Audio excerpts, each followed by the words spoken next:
Moito me gusta facer paisadas e facer todo aquilo que non me mandan. Non me gusta nada, nin traballar, nin xogar, nin obedecer.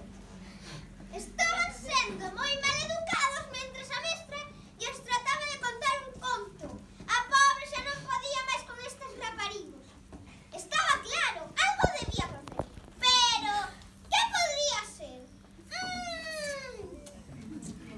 Nenos, escoitades, había unha vez un neno que... Pero será posible que meten a canasa todos os días con vos? Temos que escoitar. Vai a moradura. Eu preferiría ser xafar que era moito divertido. Non penso escoitar nada. Paso parte de escoitar cosas, problemas. Penso que xa hora de non facer nada. Que vos parece, compañeros? Bueno, isto xa é pouco. Penso que hai que facer algo. Isto non pode seguir así. Ou imos tolear todo. A mañá seguinte, a señorita Paula non veu ao colegio. Que lle pasaría? Venga, agora sí que podemos que queiramos. Sí, seríamos terribles. O peoriño do colexio. Venga, imos xogar a tirar papéis, tintas e todo o que nos vaya poñando.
Esta bruxa xa podía enfermar e deixar de molarnos. Por vez, señorita Paula, íamos botar mellor obedecer